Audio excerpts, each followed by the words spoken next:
La question c'est, bien sûr, toujours dans cet exercice assez long quand même du bac 2003, on nous demande de trouver la répartition statistique pour le croisement entre les volailles bleutées de la F1 du troisième croisement.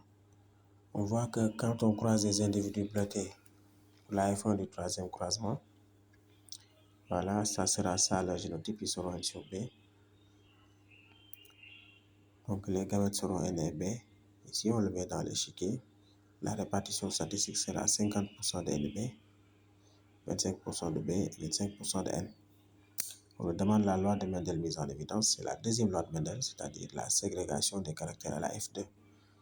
On a eu à montrer que quand on parle de la deuxième loi de Mendel, on a affaire là à une loi qui met en évidence la séparation des caractères, c'est-à-dire la pureté des gènes, pour montrer que les gènes sont purs, ils ne se mélangent pas.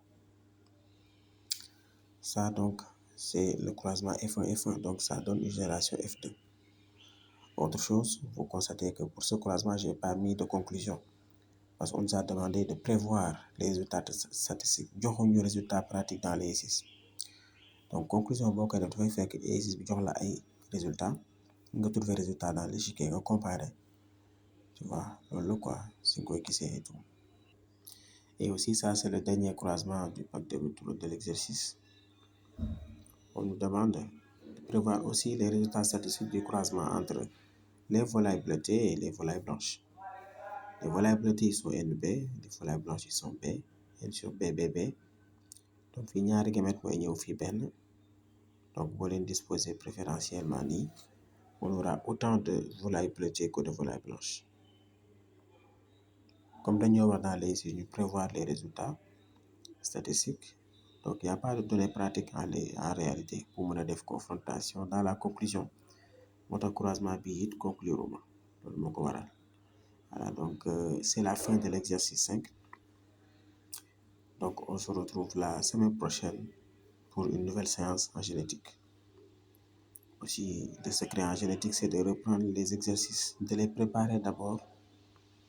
Après la préparation des exercices, la séance de génétique, comme on le fait en ce moment-là, consistera à régler les problèmes, à revenir sur des notions.